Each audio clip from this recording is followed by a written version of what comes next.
Finally, nagkita na sina Barbie Forteza at David Licauco sa Tagaytay, matapos ang 2 buwan. Chika Test Today. Super nagkagulo ang mga fanay sa kauna-unahang larawan ng Barda ngayong 2025, ngayon na lang ulit nagkasama ang Barda, matapos ng balita sa breakup ni Barbie, kaya naman, agad na nag-trending sa X, ang hashtag Barda, at hashtag Together Again Barda.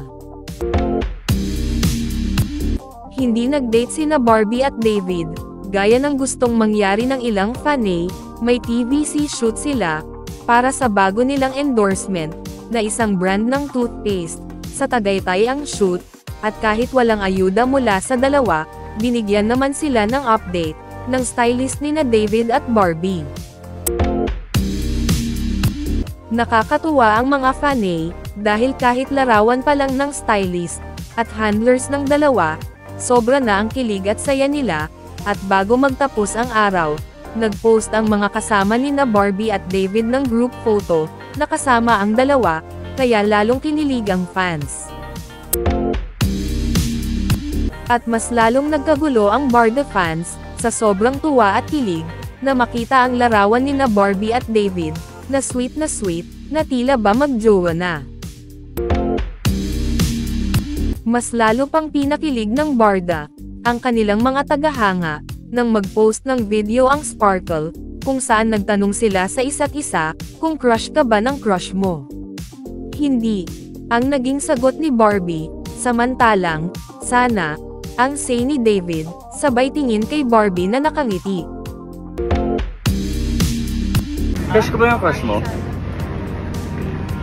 Hindi eh. Ikaw, crush ka ba ng crush? Sana. Hindi mo sure, sayang. Tayo na lang kaya? Tanong ni Barbie, ang bilis naman ng naging sagot ni David na, sige. Nanlaki ang mata ni Barbie sabay tingin sa camera, si David naman halatang nagpipigil ng kilig, pero kitang-kita kung gaano kasaya ang aktor, na makasama muli si Barbie. Hindi mo sure. Tayo na lang kaya? Sige. Tayo na lang kaya? Sige. Layag na daw ang Barda, lalo na nga at pareho ng single sina Barbie at David. Hiling ng mga fanay, ilabas agad ang TVC ng new endorsement ng dalawa, para hindi daw nila masyadong nami-miss ang kanilang paboritong love team.